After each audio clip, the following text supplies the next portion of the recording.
were so many things wrong with the submitted data from G.D. Searle originally.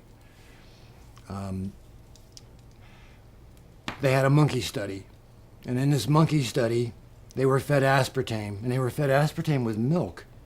The milk, as you know, normally slows down the absorption of certain chemicals when you drink milk. If you take aspirin in milk, it'll take much longer for the aspirin to go to work.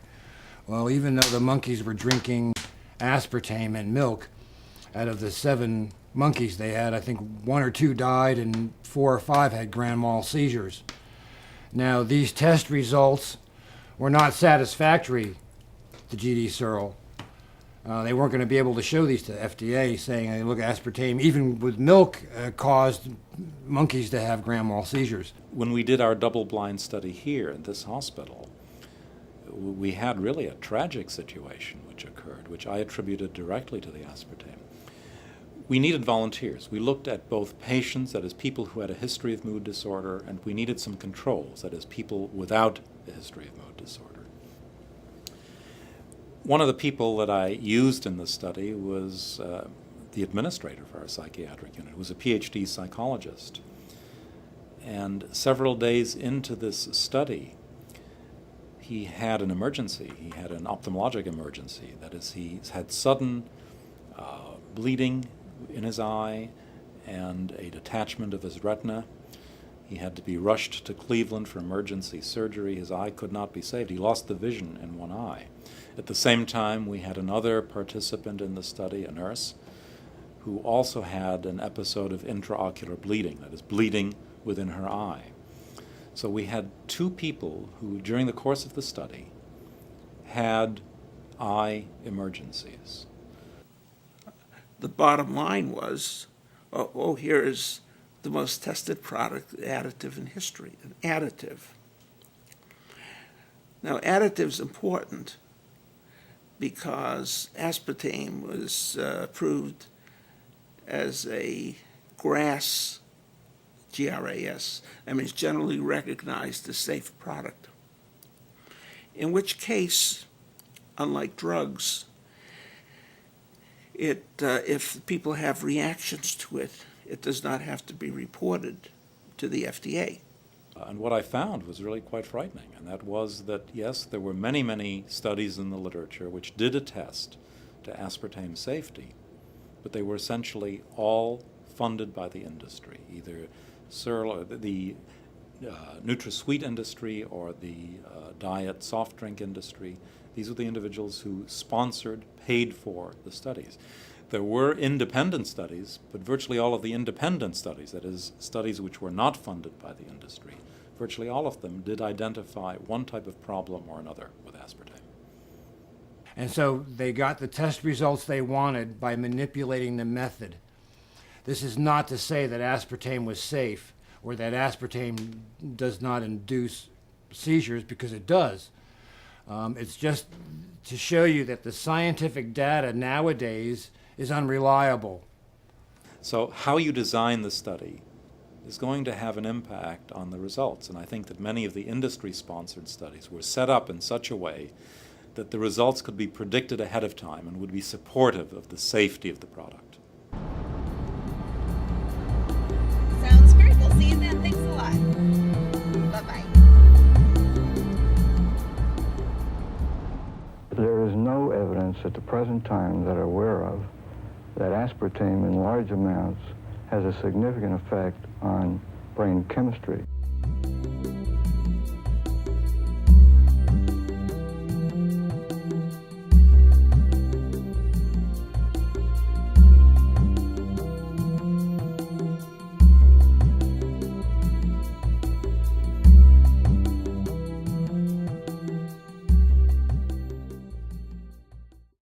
Can we go through what exactly an excitotoxin is?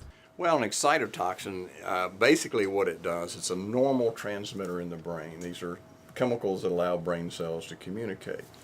But if it's in even a minute overconcentration in the brain, it causes the brain cells to become extremely excited. And they become so excited, they'll very quickly burn themselves out and die. That was one of the first observations by Dr. Olney, and he gave it the name excitotoxin. When was the first time that you heard about aspartame? Was it during that investigation with the FDA? Yes, it was. It was in 1970, and it was an interesting story. I was called by Dr. John Olney from Washington University, who I had been working with on MSG and baby food. We had started an examination of MSG and baby food that led to the baby food industry taking MSG out of baby food. And it was done by the Senate Nutrition Committee. I was the special counsel to the Senate Select Committee on Nutrition. And we ran hearings on food. And one of the things we talked about was MSG in baby food, because it caused holes in the brains of rats that were being tested by Dr. Olney. And it was Dr. Olney's hypothesis that a substantial amount of mental retardation, 95% of which is of unknown origin, that a substantial portion of that came from environmental insults, chemicals in the environment, food, air, water, and so forth. And he was testing them. And one of them was MSG, and it caused these holes in the brains of mice in his system, and ultimately that led to having MSG taken out of baby food. He called me to say that he'd just done a study on aspartic acid, one of the primary components of NutraSweet, and it was doing the same thing as MSG. And that caused him to be quite concerned about the fact that Cyril Drug Company at the time was planning to use this as a sweetener.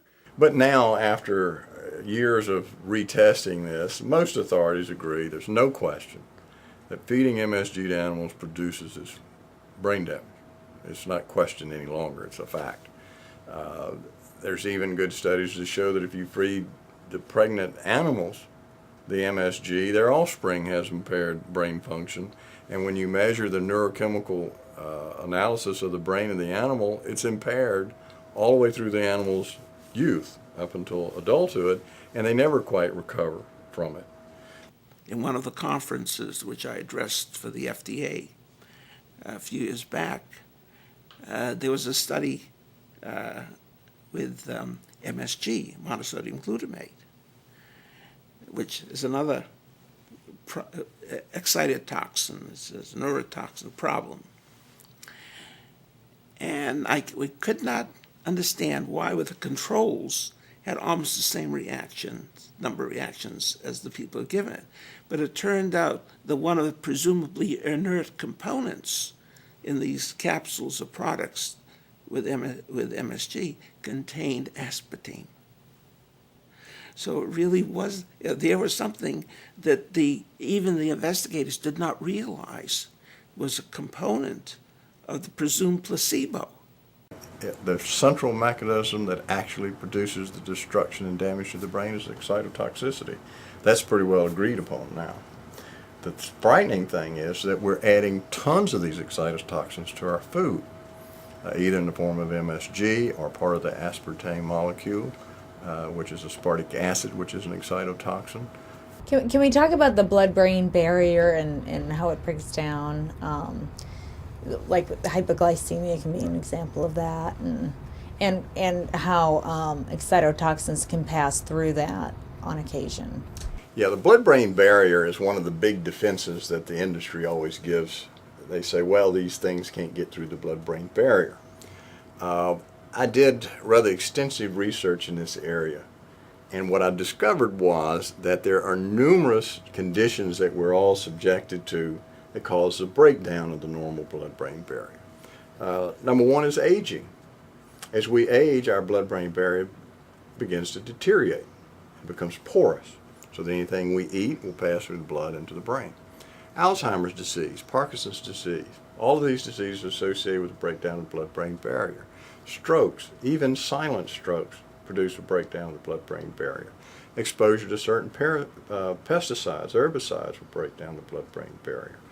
Hypoglycemia will break it down. Certain drugs will cause it to break down. Free radical generation will cause it to break down. Well, we know many of the diseases are caused by free radicals, like diabetes. You can have very high free radical levels.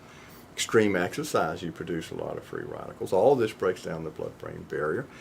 Multiple sclerosis, autoimmune diseases, lupus, all these things are associated with the breakdown of the blood-brain barrier. So we know there are millions and millions of people out there who have, at one time or another, a very porous blood-brain barrier.